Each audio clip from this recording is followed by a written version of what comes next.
All right, we are live. Absolutely. And no bumper music for this one. Oh well. I'm crushed. Yeah, come on. You could have. Well, you could have. You just. Sang, I couldn't do any air just guitar. Sang, you just sang the bumper song. So, hey everybody, welcome to the workshop today. Thanks for joining us today. And what we're going to do is we're going to be covering a lot of material about IRAs, everything you ought to know. There's a lot of little nitty-gritty details about how IRAs are affected by taxes and how you can't get away from it. It's like death and taxes. You got those two things and there's no avoiding them. So we're going to be walking through a lot of that stuff today. And let's get going. Let's get into the workshop. So this is just a little information about us. We're not a commission-based firm. We don't sell things to people. When we recommend something, we're representing our clients rather than investment companies and broker-dealers. And you know, there are big investment firms involved, but we don't represent them. So we choose them. It isn't because that they're paying us that we're recommending them. And then the other thing about that I'm big on is that everybody be degree planners. A certified financial planner, chartered financial consultant, that's the minimum. Those are the minimum. And we also come from an academic perspective, which I think is huge, which is tremendously important. All right, good. How to save more taxes on your IRA. Okay, so questions that people come up with. Go ahead. Yeah. First, can I still contribute? And if so, how much? And are we answering these as we go through, or are we just reading the questions? Yeah, no, we're not going to answer them right now. It's the presentation. We'll be walking through this. You know, what type of IRA? Because people wonder about Roth IRAs, pre-tax IRAs, post-tax IRAs. Which ones make the most sense? Yep. When do I need to take withdrawals? And how much do I have to take? Not just what you want to take. And also, remember, when you have to take it, doesn't mean you have to spend it.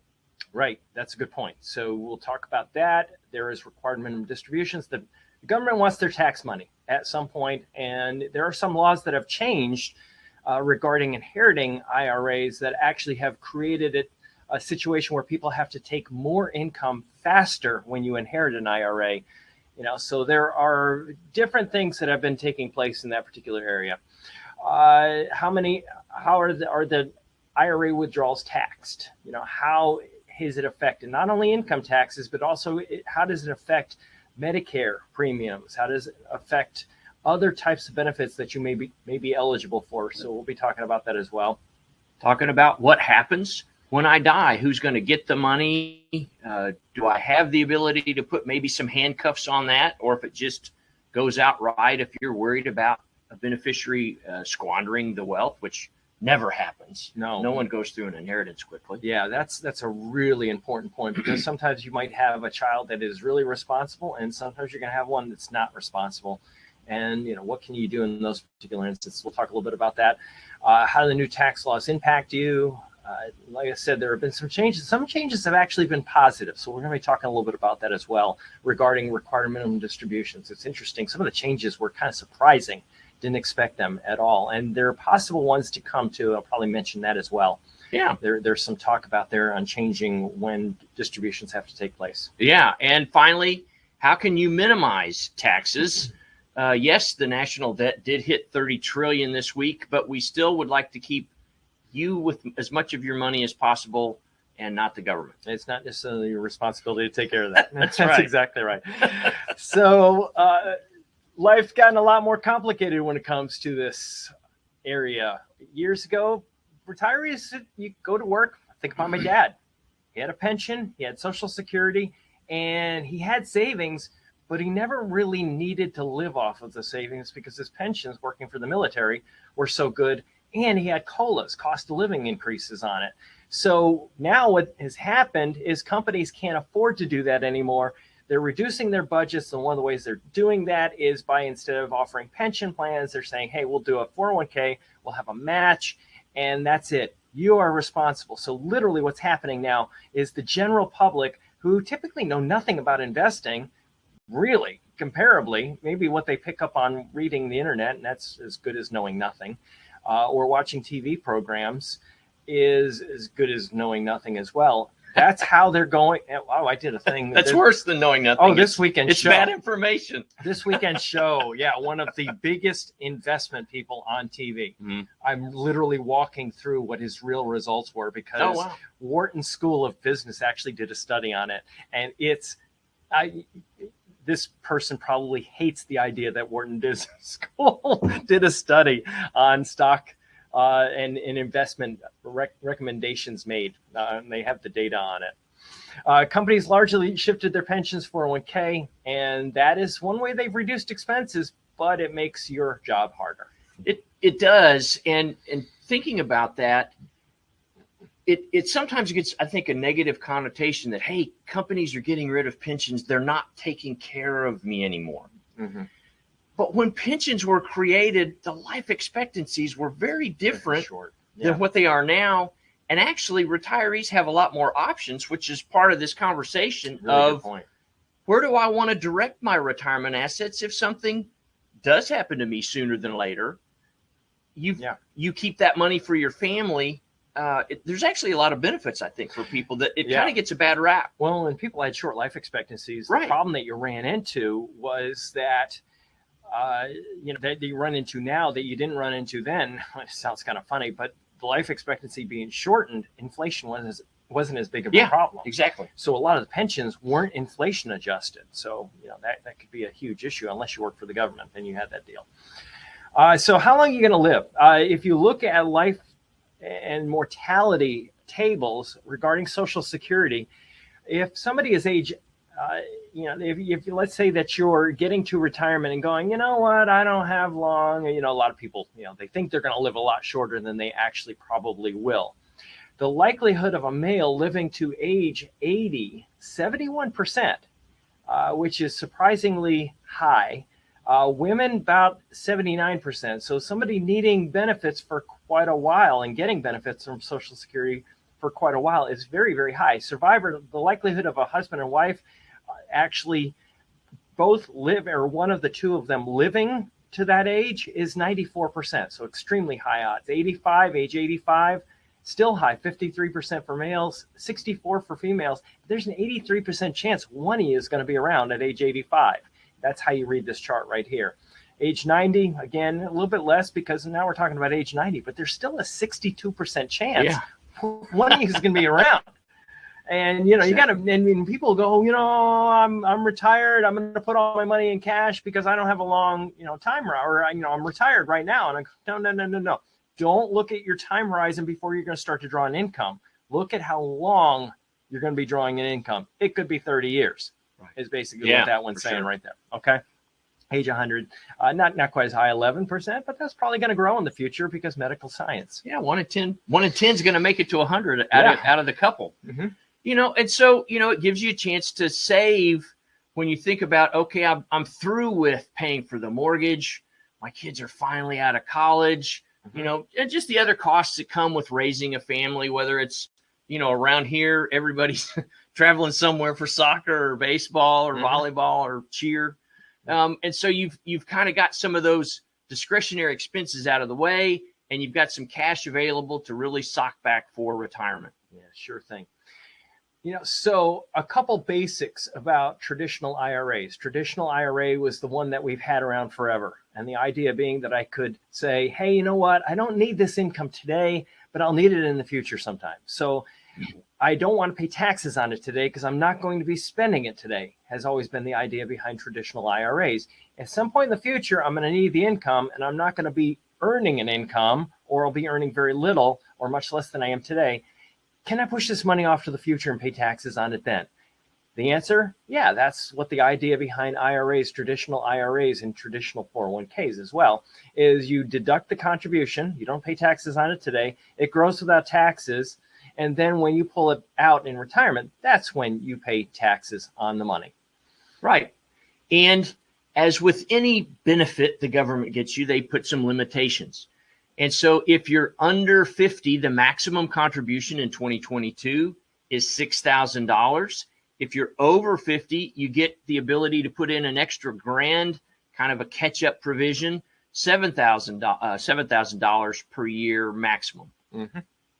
And, you have to have compensation. So if you're not working, you don't have any income from work or anything like that, well, then you can't do this. Yeah, and beginning, a couple years back, there is no age limit for making a traditional IRA contribution. Used to, you had to stop at 70 and a half, which kind of made sense because you had to take it out or start taking it out. But now, if you're still working and eligible otherwise for making an IRA contribution, you can keep that going. And that can be helpful if, let's say that you're working and you have an income, again, because you have to have an income, and you're taking required minimum distributions, but you don't need the money. Well, you can go and redirect the money back into something, and it's kind of a cool thing. Congress didn't figure that one out, I guess. I don't know. I'm not going to try and figure that one out. And so, traditional IRA contributions are deductible unless, or at least you have to look at, if you or your spouse are an active participant in an employer-sponsored plan. And let me touch on active participant there as well, in addition to the income. If you get a W-2, and in the retirement plan box, there's an X, the tax software and the government is basically going to consider you an active participant in that plan, even if you're not necessarily socking away money. You might not be contributing. So, maybe your employer contributed money on your behalf. Right. You weren't even in. Good point. So, if that's checked, you're an active participant. And if your income exceeds an applicable threshold amount. Yes, and we'll talk about those applicable amounts. The 214,000 and 144,000. It's just kind of weird numbers. You go, where do they come from? They change those every year. Call your coach. Yeah, exactly. So Roth IRA Basics. This is the newer kid in town. You don't get the deduction for the contributions. And you're hoping and you're thinking that maybe your bracket right now is lower than it's going to be in the future, or that somebody will pull the money out because you're not going to spend it yourself. Maybe your kids are going to be in a higher bracket than you are. So you might use a Roth for that particular reason. So you're looking at your current bracket and you're saying, I'll pay taxes today because I think, and we'll talk about this more in a second, that rates will be higher in the future. Then what happens again, you get that savings tax deferred. And it's a huge difference. Let's say that you have an investment return of 8% versus 10%. Let's just use that as an example. And you look at the difference because the 8% is net of taxes versus 10% is, you don't pay taxes on that gain. Now, let's say that you ended up net 8 because you paid taxes. The difference in accumulation over a 20-year period is about 40%. It's a pretty big deal between the two of those. So deferring taxation on it and not paying taxes on the gains is a big benefit of these plans. And you can withdraw with money with Roth IRAs. You can withdraw your principal at any time tax-free. This is something that I've actually had situations where I've gotten bad advice from the government and had to correct it and told the client, hey, you need to fight this because this is the way it works with Roths. You put money in, that's your principal. The gains on top of it may not be accessible, but the principal is first in, first out when you pull money out. And if you needed money for any reason, you can access that money in a Roth IRA without penalty and without tax. Qualified distributions may be, and earnings are also tax-free if you actually, and it's got to be qualified distributions. You got to meet certain standards. Right. And we'll talk more about that. And like the traditional IRA, the Roth has the same contribution limits. If for 2022, if you're under 50, it's $6,000. If you're over 50 or over, I should say, it's $7,000. And again, you have to have compensation. The good news with the Roth is there is no age limit at all. And so, you don't have the required distributions. We may get into that in a little bit. But as long as you still are earning income, you can continue to contribute to the Roth, and that will come up in the estate planning conversation. And they did that. That was something, like the IRAs, making it so you could do it even into retirement, which is pretty cool. There are some caveats. One thing I want to point out is that you have the 5-year rule that can get a little bit weird. We might talk a little bit about that with contributions. The idea when you put it in there is if you need the money back within 5 years, some of those gains can be at issue. The gains, just to clarify, because I was going to bring it up earlier, your contribution isn't subject to that 5-year rule. That is correct. It is always first in, first out. So that's an important thing about Roth IRAs. Maximum contribution for Roths, 6,000, and compensation age limit. Income cannot exceed certain levels. So if you're single and your income is below 129,000, it goes up to 134,000. It's a threshold. It's where you can't contribute to it at all. So it's a little. It's an applicable threshold. It's applicable threshold. Yes, exactly. And that number for married couples is 204,000. So you're trying to contribute to that, and your income is above these levels. You may not be able to contribute. Maybe the only way you're able to get money into a Roth IRA is through a backdoor type of an arrangement where you're going and contributing to a non-deductible IRA, and then you're converting it right away. But there are all kinds of problems with that. We're not going to get into that in today's workshop because it's too stinking complicated. But just recognize that you better have professional advice when it comes to the back door, because you can end up with an aggregating problem, and it gets ugly. I'll just call your coach. Yeah, call you. Exactly. That's right. And the working spousal IRA, and Roth IRA contributions. And it allows the working spouse to make traditional or Roth IRA contributions for a non-working spouse. And so it is two different accounts. Sometimes I get a question of, so can I just put an extra 6,000 into my account? No, both you and your spouse would have an account, and it doesn't track where the government doesn't really care where the money is coming from. I've gotten that question a couple of times, actually, because people are doing catch-up contributions right now.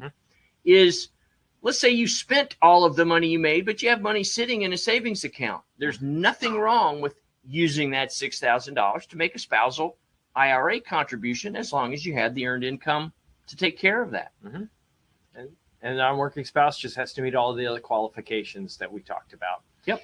The other thing is, sometimes people are like, 7,000, it's nothing. It's not going to make any big difference for retirement. And actually, this is using a rate of return that 6%, which is typically, when we talk about returns, investment returns and markets, like for example, large U.S. stocks, historically the return after inflation is 7.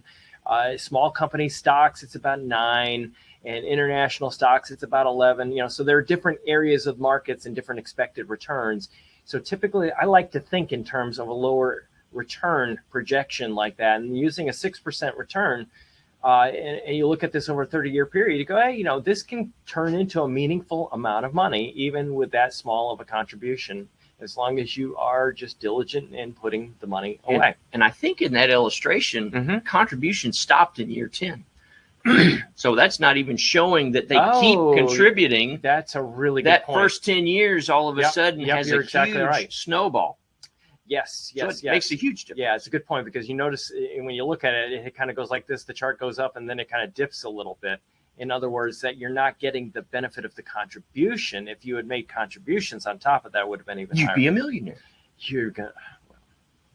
But then you're probably going to continue to contribute. That's true. And so, go ahead.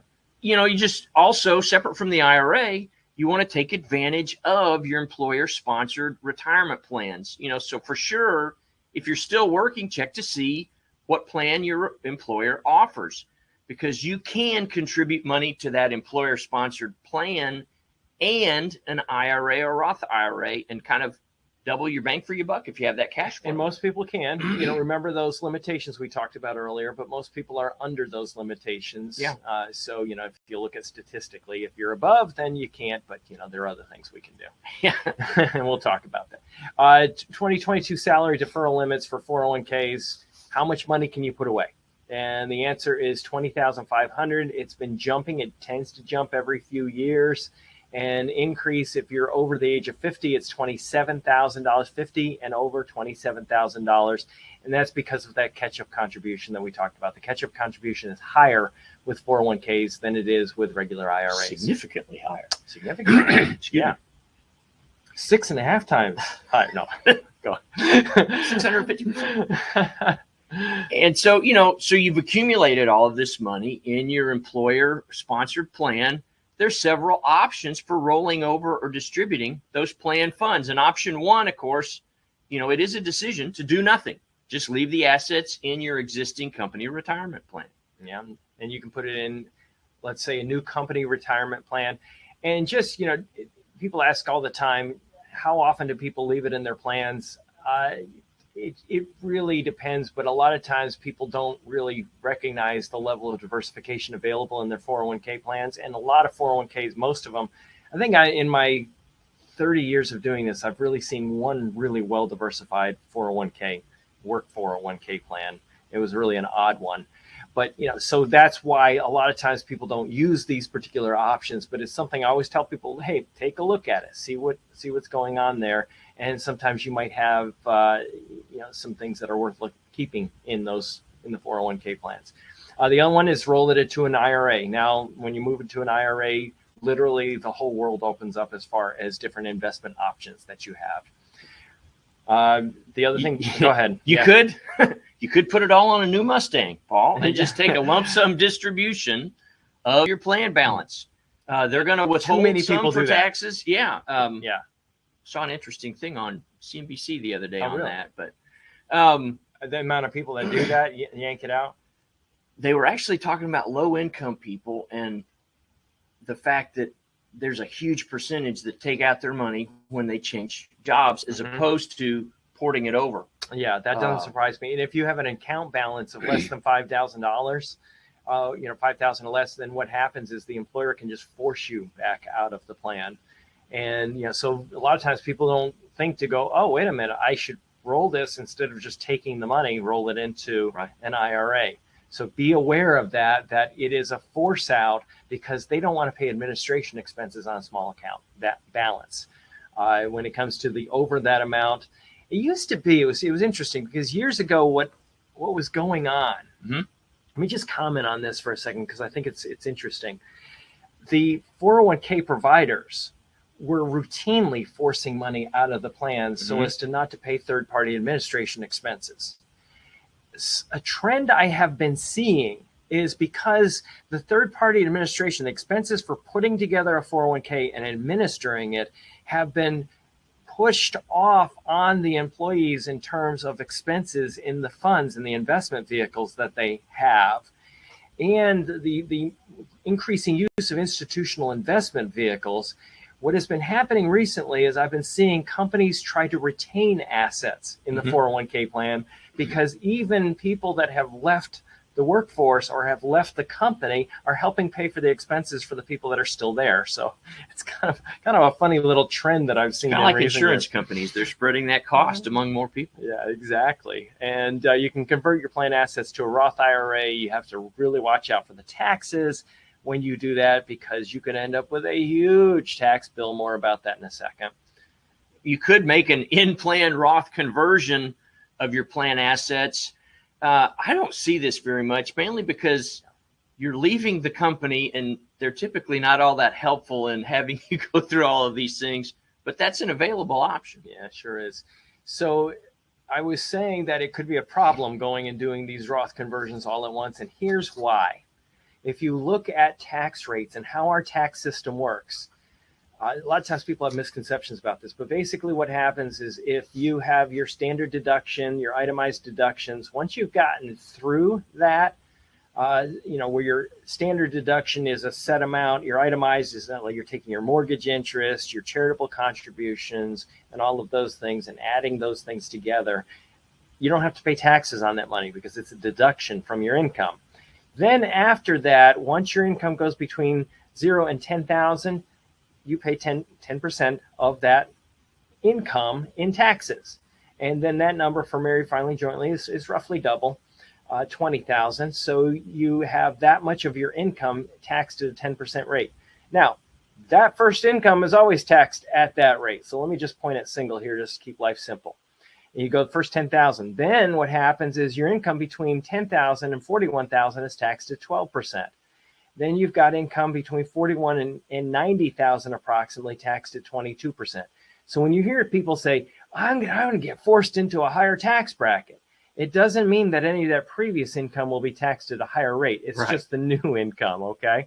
So that's all they mean by that. And when you do a Roth conversion, you could end up with a lot of your income being taxed at these rates, which are could be significantly higher than what the rate would have been had you left it with pre-tax or traditional and not paying taxes on it now, but paying taxes on taxes in the future when you're retired and you're not working anymore. Yeah.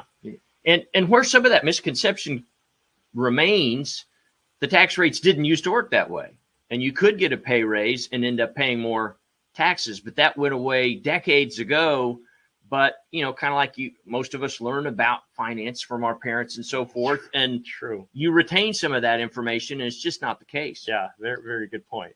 And if you look at history here, you hear this from time to time that tax rates are much lower than they were back in the 1940s and 50s and 60s. But then back in the 1940s, 50s, 60s, hardly anybody was paying those rates because, they would have all kinds of crazy deductions and crazy ways of avoiding it. But there were some people that did pay those rates. Reagan was one of them. Yes, exactly. And he made a movie, story went that he made like $1 million on a movie and then made another $1 million on another movie and paid 90% of that money to the federal government. And that was it for him. He wasn't too happy about high tax rates. And Kennedy came in the early 60s and decided we're going to drop it down, but drop it down to 70%. I mean, you look at that, it's like, wow, still, that's kind of lousy. Yeah. So what happens a lot of times, you'll hear people say, well, tax rates are really low compared to historic norms, and you're probably going to be a higher tax bracket in the future because we've had higher taxes. Recognize that a lot of governments around the world are not necessarily collecting revenue through income taxes. Many of them are keeping their tax rates low and switching to consumption taxes. So, don't just blindly or emotionally jump on the bandwagon that you're definitely going to be a higher bracket in the future. You have to really think through this. And typically we're looking at things like, are you a target, when it comes to this kind of stuff? Some people have a target on their chest when it comes to taxes and others don't. So it's more of a philosophical question is the kind of the way I like to approach it. Some of it. And of course, we don't predict the future. Right. Can I grab the mouse a second? Go for it. But let's just say that tax rates go to 50%. And what we're looking at is the top tax rate. Very highest. As Paul was showing, if you're, say, I'm only pulling out $40,000 from my IRA, your rate may be down here. And yeah, that may be the top rate. But if you're converting dollars or so forth, you aren't necessarily going to be spending at the top rate down the road. Yeah, exactly. Good point. Now, the other thing that we have to think about, the side effects of IRA distributions, whether it be through Roth conversions or whatever, is increased exposure to the 3.8% surtax on investment income. You can have an additional tax on top of income taxes because of those conversions. Then you got phase outs of deductions. You may lose some things that used to be deductible and tax credits.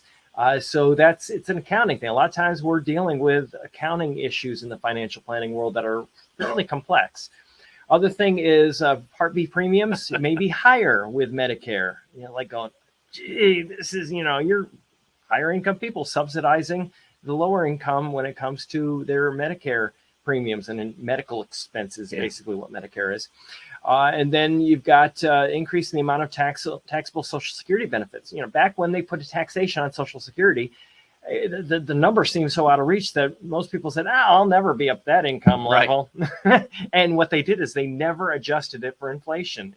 And so now a lot of people are paying taxes on Social Security that never dreamt that they would be paying taxes on Social Security. And you may have situations where you're eliminating financial aid for kids' education. So you do a Roth conversion and all of a sudden you've messed yourself over in terms of child education expenses.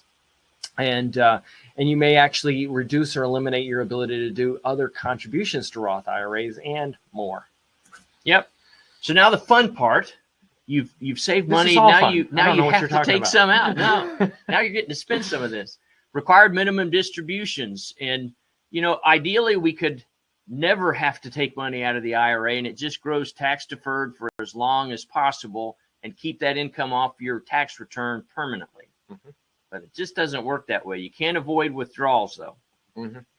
So required distributions, now the age is 72. It used to be 70 and a half. And now we have changed it to people, if you're age 72 this year, or or even last year, then you can actually put off your distributions until you're age 72. Now, there is some talk out there. It's not law yet. They're playing around with the idea of age 75, which is kind of surprising. You don't typically find the government helping anybody out when it comes to taxes.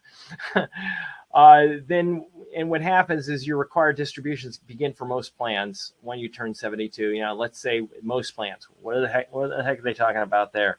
Let's say you're still an active person working for a company and you still have a 401k and you're contributing. You're not a 5% or over owner of the company. You're an employee for Home Depot or something like that. You can still contribute. You don't have to take money from your 401k. That's really what they're referring to there. Only for that active plan. Yep, for that active plan. Everything else, you got to start taking distributions. Good point. So if you don't take that RMD, you can have a big old penalty on money that you did not take. And it is not technically the responsibility of the financial advisor to have you do that. It's something that, as a service we do for our clients. We go through and we make sure that the distributions are taken. You're aware of them. We do everything in our power to make sure you're aware of it. But I have seen way too many investment firms that do not do that. And that can be a real problem because as you get older, sometimes you get forgetful and you may not think about these types of things. Right. So it's a really super important thing to keep in mind. And so, how do we even calculate how much you have to take out each year?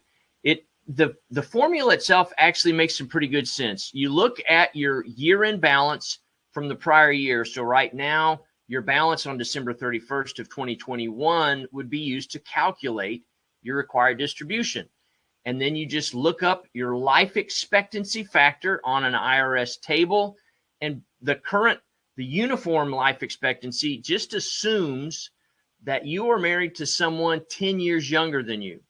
And both spouses, it assumes you're married to someone 10 years younger than you. And so, if you're turning 72, basically this chart is saying somebody's going to be living 27.4 years.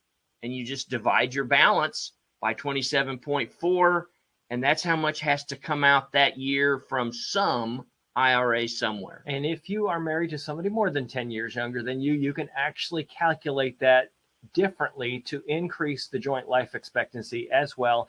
And you don't have to be married at all to use this particular table right here. So keep that in mind. Now, percentages, we often talk about how much income you can take from an investment portfolio, what percentage you can take safely, and safe withdrawal rates. We talked about that a lot on the radio show. If you've never heard me talk about that or us talk about that, again, the podcast is a really good place to go because we talk about those types of things a lot, and we have things on the website about that as well.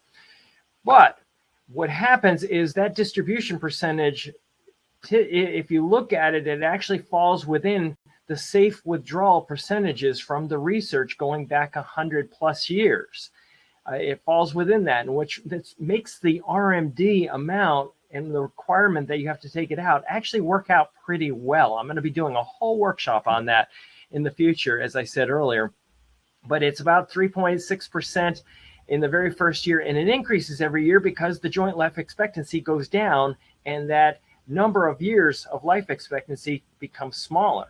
So you can imagine if you only had 10-year joint life expectancy, you'd have to take out 10% of the account because you'd have to divide it by that new number, that 10%. So hence, you see, as you get older, it gets to be a higher number. But at that point, your life expectancy isn't as long, so the likelihood of running yourself dry is very, very small. So it's a really good rule of thumb. I like it a lot for taking income from an investment portfolio because I'm always taking a percentage of what's there. My likelihood of running out of, I can't run out of money if I'm always taking a percentage of what happens to be there in the account.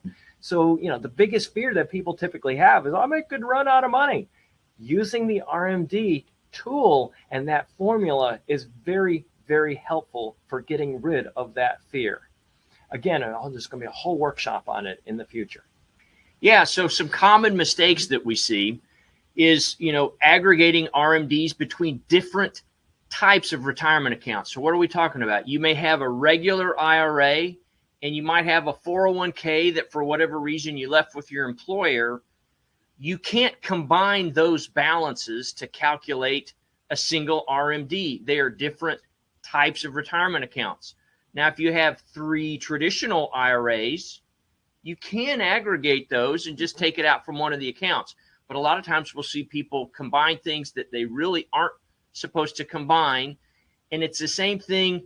Each, you and your spouse have to take a required distribution, not just saying, well, my wife and I's total is 800 grand. I'm going to take it all out for mine this year. You can't do that. You can't aggregate it between spouses.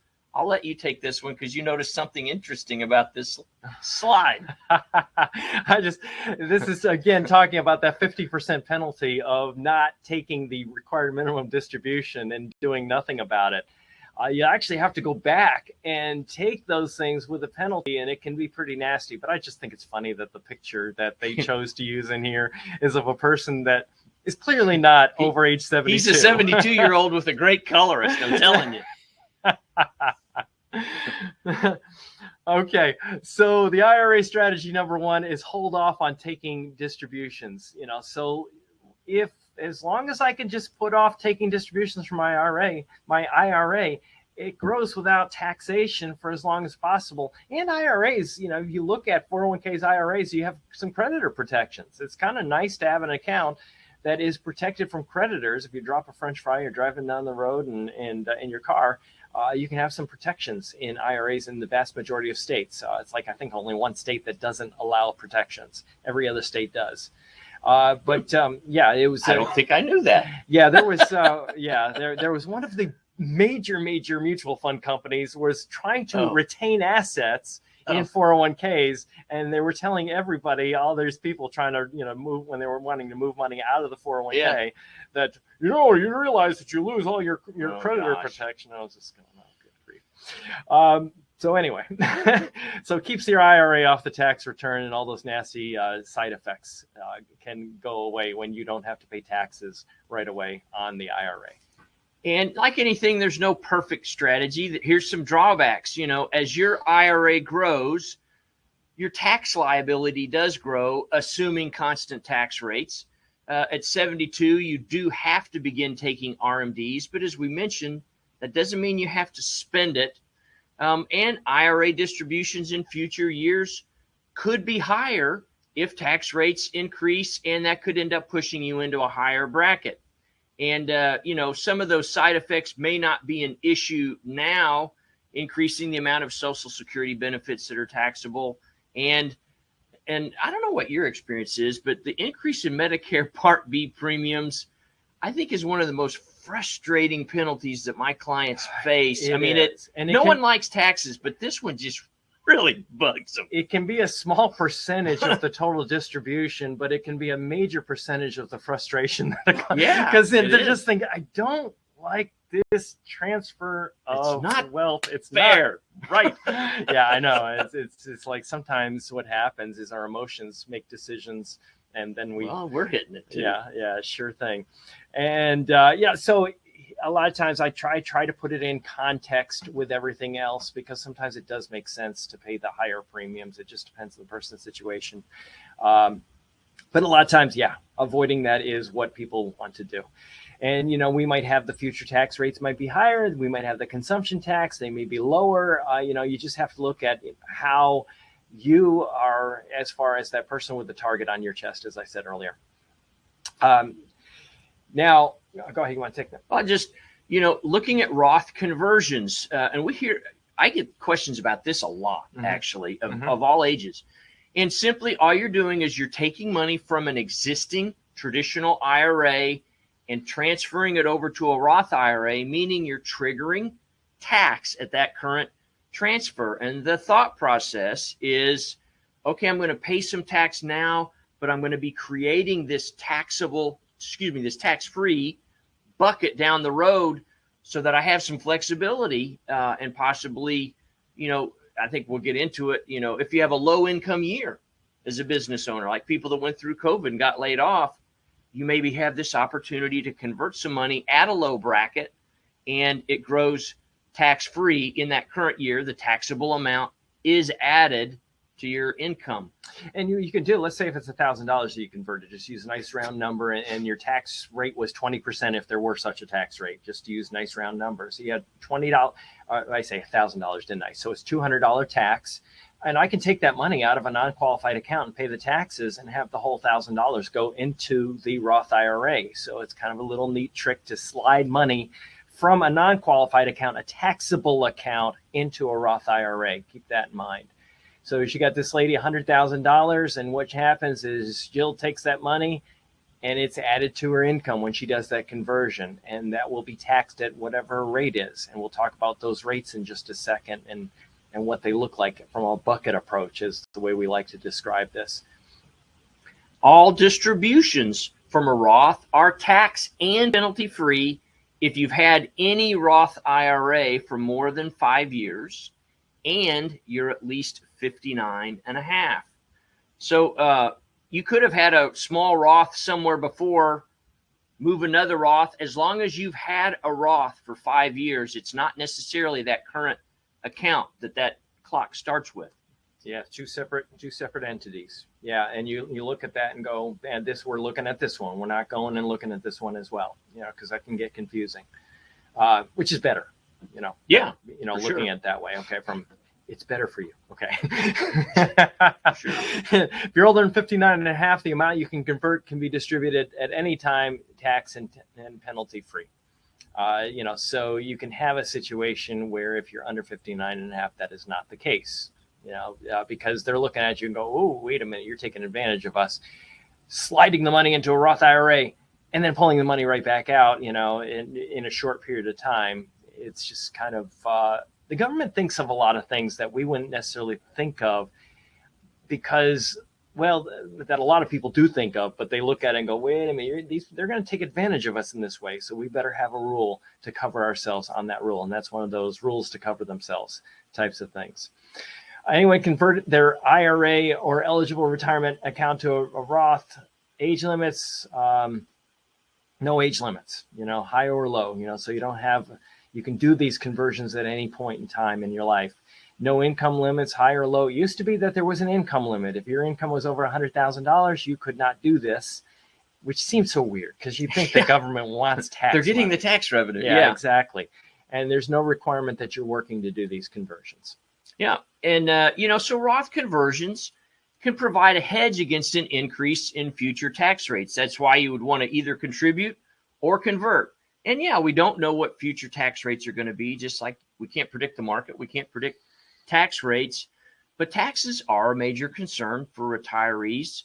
But conversions allow you to at least have some control over that process and pay taxes at today's rate. And the other thing that you can do here is look at it and go, well, wait a minute, I might have a problem with Social Security benefits being included in income in the future.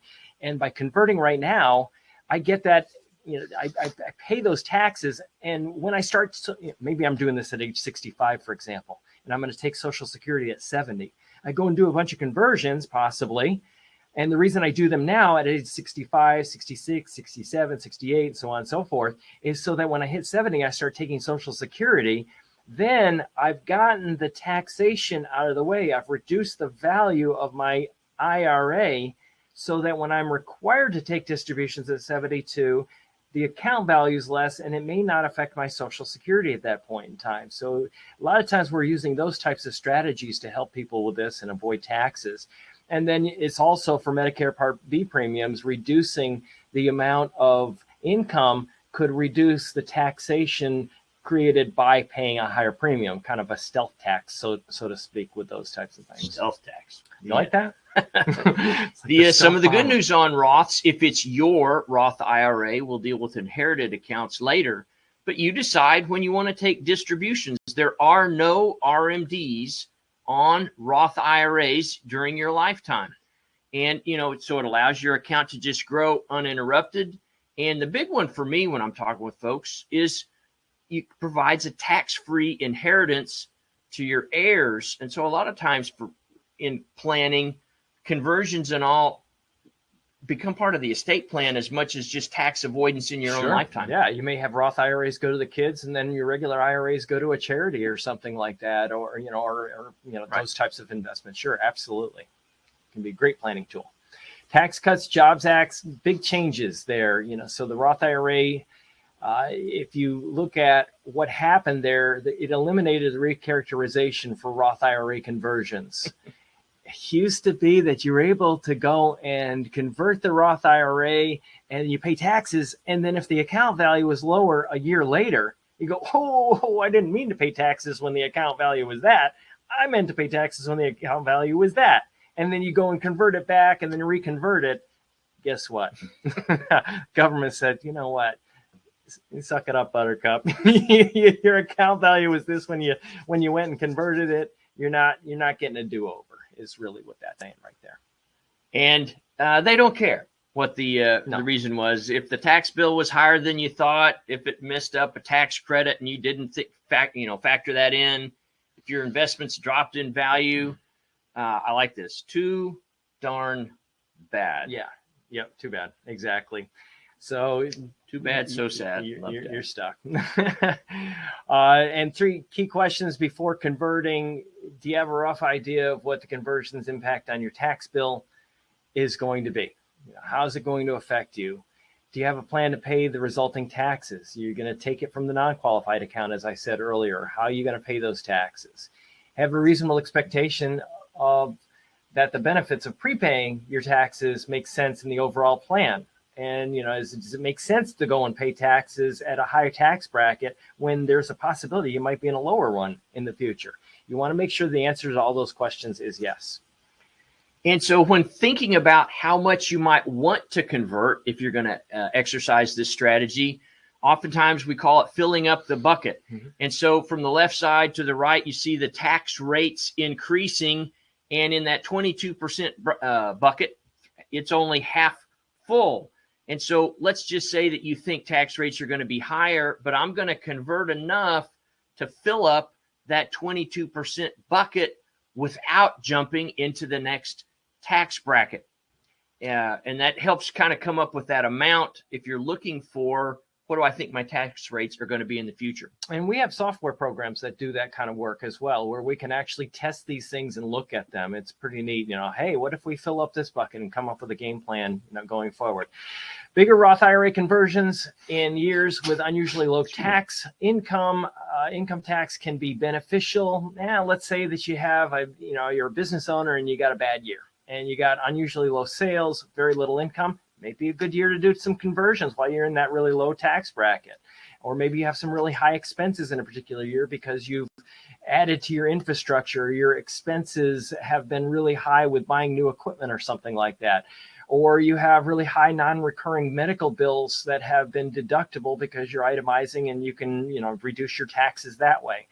And the other thing that you might run into, I run into all the time after retirement, you're receiving Social Security benefits, pensions before you receive those things, because when you start to receive Social Security and pensions and IRA distributions, then now you're in a much higher bracket. Well, maybe I can do some conversions before that happens and live off of other kinds of savings, and gives me an ability to live off of savings, which, if it's after tax savings, what's my tax rate? Next to nothing. Well, let's voluntarily pay some taxes right now on our pre-tax IRA, and then that way we avoid higher taxes later on. And remember that we're talking about conversions. Someone might look at that list and say, well, hey, I just had all those expenses. I don't have any money to pay this. You're converting from dollars that were already in your account, and it just allows you to take advantage of that. But, there's always limitations.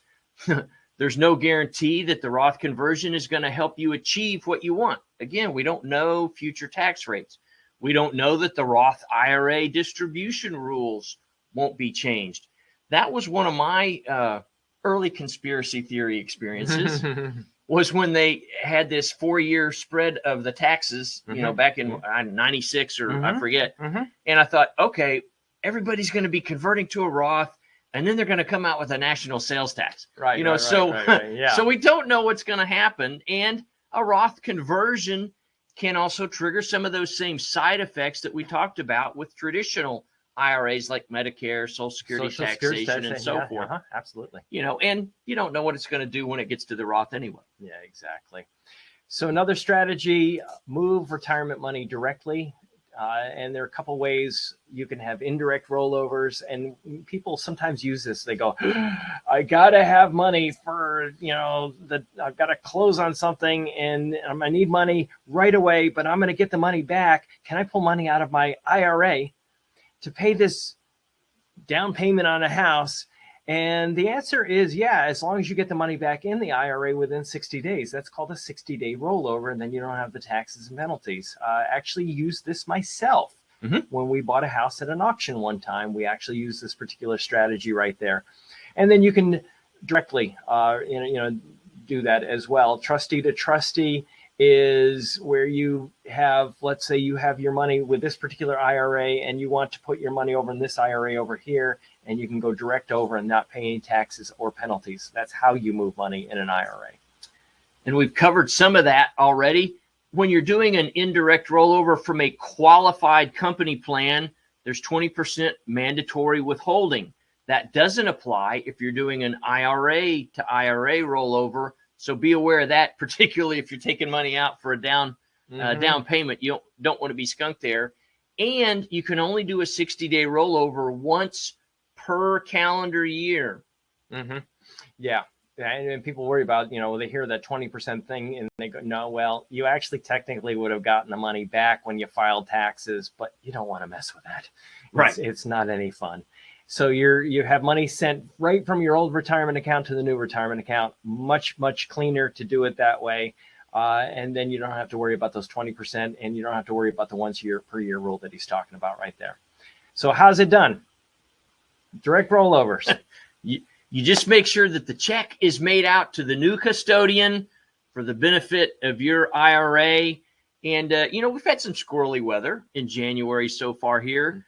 Let's say that 2 or 3 times you were planning to drop that check off and I didn't make 60 days. You don't have to worry about it. As long as it's made out to your custodian, you're fine. You're not even subject to those rules. And if your name is Scrooge, well, I'm sorry.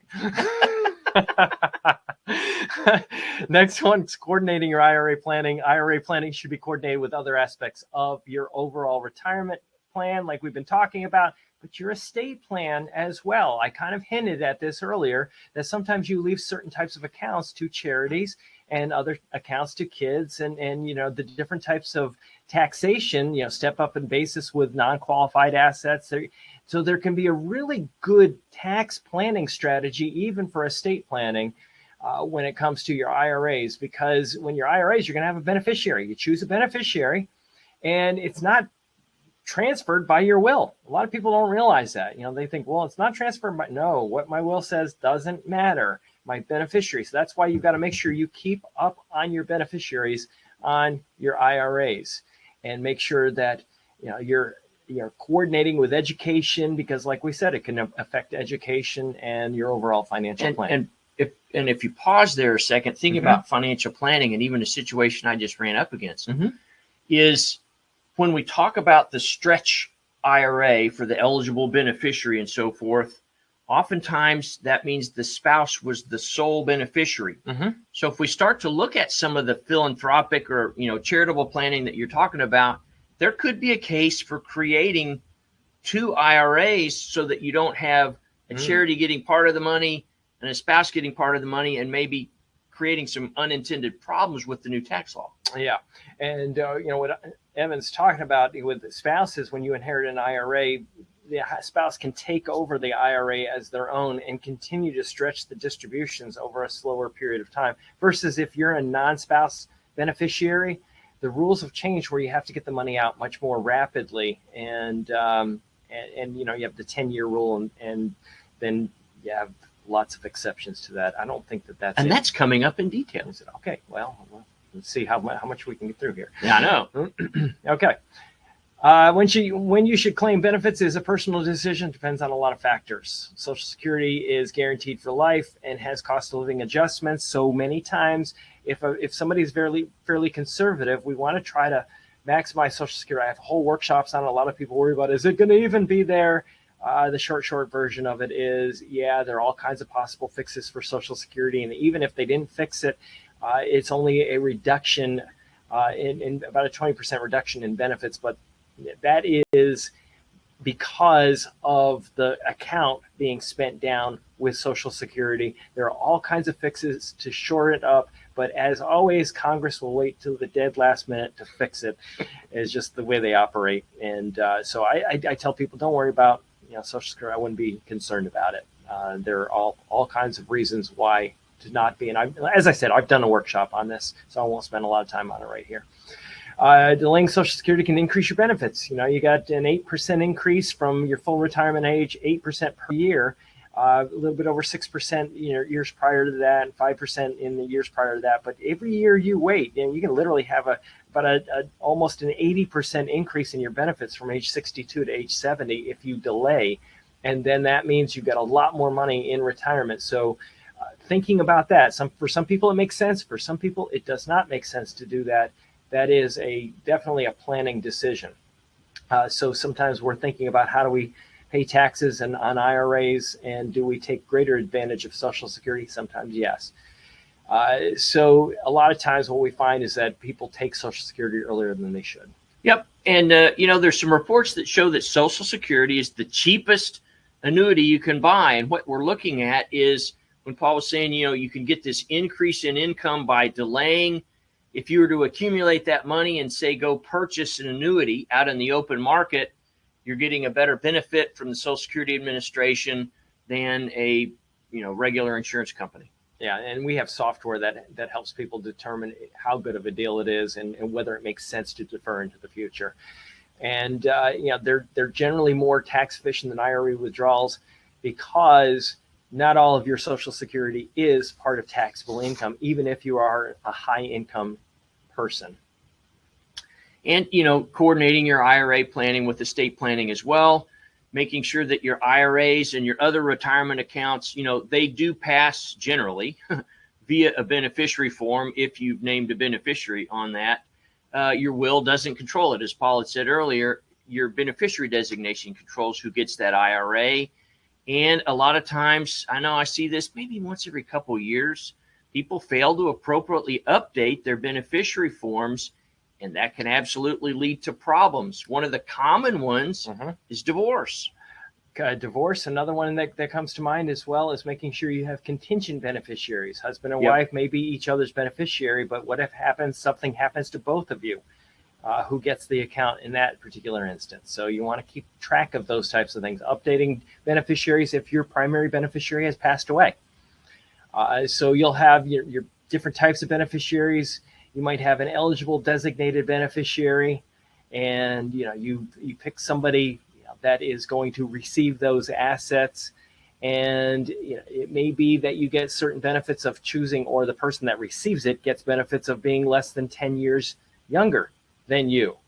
And certain trusts and spouses, because they can actually take on the account as themselves and continue distributions based on their life expectancies. And, there are other exceptions to the rules regarding the 10-year rule where somebody's disabled, they're a minor. If they're a minor, then you actually have the distribution based on the minor's life expectancy till they reach age 18, or if they go on to school, it could be later than that. Then they're subject to the 10-year rule. It's complicated. I'm just here to tell you, I don't want to cover everything because it's too much. But just recognize that there can be certain beneficiaries that are more beneficial for you to choose than others. You might have a non-eligible designated beneficiary, certain trusts and non-spouses, and that you can have different taxation that can be less beneficial, let's just put it that way, more problematic, because sometimes people say, I just want to leave my IRA to a certain type of a trust, and they don't recognize they could be causing tax problems down the road to that. The other types of beneficiaries might have non-designated beneficiary. It would be your estate. When you leave it to your estate, you can have tax problems there because the distributions may have to occur in a rapid fashion, much more rapid fashion when it's left directly to your estate rather than a human. That's the idea here. If it's left to a charity, that can be really beneficial because charities don't pay taxes.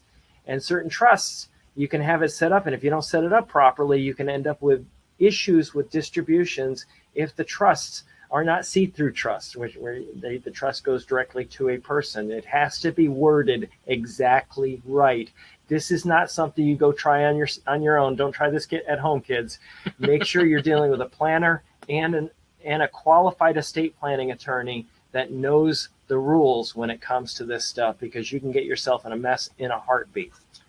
And, this is just kind of an expansion. Non-human beneficiaries like charities or trusts, some of the post-death distribution rules depend on how old the IRA owner was when they passed away. If they pass away prior to the required beginning date, which is now age 72, you've got 5 years to distribute the account if you opt to do that. If they pass away on or after age 72 at this point, required beginning date, it's the decedent's remaining single life expectancy. So that can be a little bit better in that particular case. Right. In many cases. Non-eligible designated beneficiaries. Most non-spouse beneficiaries fall into this. Certain trusts can also qualify. Account has to be distributed by the end of the 10th year. That's the new rule. Used to be, you're 30 years old and you actually inherited your mom or your dad's IRA and your life expectancy is 50 years. Well, you take the account value divided by 50 and you're just taking a much smaller distribution every year. Now you got that 10-year rule. And for a lot of people, you have to get it out earlier. There are ways to actually handle some of those taxes, some really kind of neat little strategies that we sometimes use. And so, here we're thinking about eligible beneficiaries, the one that have the most favorable options of delaying distributions: spouses, disabled persons, those that are chronically ill, individuals within 10 years of the decedent's age, and their minor children. They have some extra rules until they reach the age of majority. And let me touch on this once, because you can kind of shift between groups. We have several clients that don't have children. And so they're leaving their IRA a lot of times to a sibling or something like that. Well, you may think, okay, the sibling's a non-spouse, maybe they're not this eligible person. Well, if your sibling is within 10 years of you or even older, they absolutely still have these benefits of stretch. So you kind of have to think through it on, what category could they fit into? Yeah, because, getting all your money out in 10 years can be a real tax problem. And it doesn't mean you pull it out all in the 10th year. You might pull it out a little at a time over that 10-year period, but still you can end up with some huge taxes. Stretch IRA, the only eligible designated beneficiaries can stretch over their life expectancy, as we've talked about. Otherwise, you got that 10-year rule. Preserves tax deferral for as long as possible. That's one of the benefits of leaving the money in there as long as you possibly can, and helps minimize the impact of taxes on withdrawals and some of those other things that end up being taxed as a result of more income. You can name a trust as the beneficiary of your IRA. There could be reasons to do that. Absolutely, you want to work with a good estate planning attorney there, because the trust needs to have certain language that allows you to accomplish what you're most likely doing. Certainly, it adds some complexity and cost, but often, occasionally the control that gives you can be worth it. It can be worth it. Options for spousal: they can roll it over in their own. They treat the account as their own and remain. Then they get to change the beneficiary. So if you wanted the money to go to a different person after you pass, you have an IRA, you want to go to the spouse, and then the spouse transfer it to somebody else, it could cause some complexity. So you got to think about that in estate planning world. Yep. And so you can just, if you do a spousal rollover, instead of having it be an inherited account in the eyes of the tax court, you're basically just combining IRAs, and it's as if, in this case, Mrs. Smith had the IRA from the very beginning, and everything will be governed on her death and her life expectancy as well. Future distributions, if it does go into Mrs. Smith's account, could be subject to the 10% early withdrawal penalty. Why do we bring that up? Well, no distribution from an inherited IRA has a 10% penalty. Even if you're 31 years old, there's no 10% penalty. But as we've kind of had this 10-year distribution rule, that's really kind of gotten it a little bit more muddy of, do we want to keep the inherited, or Right. maybe even pay a little bit of a penalty and roll it over? Yep, that's exactly right. And the reason being is that one of the exceptions to the 10% penalty is death. So, that's why that ends up being the case there. You can remain as a beneficiary. Inheriting IRAs are kept in properly titled inherited IRA. Distributions are not subject to the 10% withdrawal penalty. Spousal rollover can be made once the spouse beneficiary turns 59 and a half. So you can do that thing that we're talking about, where we leave it in the decedent's name and then change it over to the spouse's name once they hit 59 and a half, and we've gotten around that 10% penalty. Another thing, watch out for scams. I see things. I will never forget one particular case that somebody was sold something for their IRA, and it ended up being, I'm trying to do this without too many details. It was investing in a real estate investment that turned out to be an absolute scam. Could not get the money back out for anything because it wasn't there. It was gone. So you can have Ponzi schemes or whatever that, somebody may try to put their IRA money in, or some kind of a real estate investment trust or a limited partnership that is just absolutely garbage. Or even, a lot of times people are putting money in some of the meme type investments that we see. That's not necessarily a scam, but not a good idea. So make good decisions by doing homework and understand, what am I doing? Why am I doing it? And what to expect. And, really, we're here to help. This is the type of thing that we do day in, day out. We eat, breathe, sleep this stuff. We're here to answer questions that you have about these types of things, talking about tax efficient withdrawal strategies. We have software programs that help us make these types of decisions, evaluate employer plans, look what the investment options are, what your rollover options are, and we walk people through this day in and day out. Coming up with efficient ways to convert. And you may want to convert to a Roth IRA. You may want to do it in little bits and pieces over a period of time. It may make a whole lot more sense tax-wise, and how it affects other types of benefits that you're eligible for as well. You can move your retirement account money if that's the right move, and then we help you avoid the costly mistakes that can come with that. Make sure you do that in a prudent manner, because one of the parts what we do is we're a fiduciary, and we have to keep our clients' best interest first, and we take that to the nth degree. That's a term that I'm not crazy about, because we're a fiduciary, and this is the standard they're holding up. When I look at it and go, it ought to be a heck of a lot higher than it really is. So not a topic for today's workshop, but it is a pet peeve of mine. Mine too. Yeah, exactly. And making sure that the beneficiaries are proper based on your estate plan and more. So how do you do this? If this is something that you need help with and you want help with, remember, you can just click on here. There's a place that you can click, and to the right of the chat, from what I'm told, it's on there, and you click there and you can schedule a call. Literally, you can get on our schedules. It's kind of cool. You can go, I want to go to this office, the Gallatin office, or the Cool Springs office, or Murfreesboro office, or Columbia office, or Tullahoma, or Clarksville, or Goodlettsville, or, good grief, West Nashville, Harlingen, Texas office. No, probably not too many people from there. They're watching this particular, but we do have an office down there. But anyway, so we have offices all over the place, most likely near you. And we even do, if you're in another part of the country, we actually do a lot of work remotely with people. So schedule a call, get on her. And a lot of times people just want to call and talk to us for 15 minutes and say, hey, here's what we got going on. Can you help us? And we love doing those types of calls and answering those types of questions. So this is that's it. This is the IRA workshop, and there's a lot of material here, and I hope you guys got a lot out of it. There's a tremendous amount of detail that goes into this, a lot more than meets the eye. And I want to thank everybody for joining us today. Yeah, we acknowledge the investment you've made in yourself. Yes. Catch you guys next time.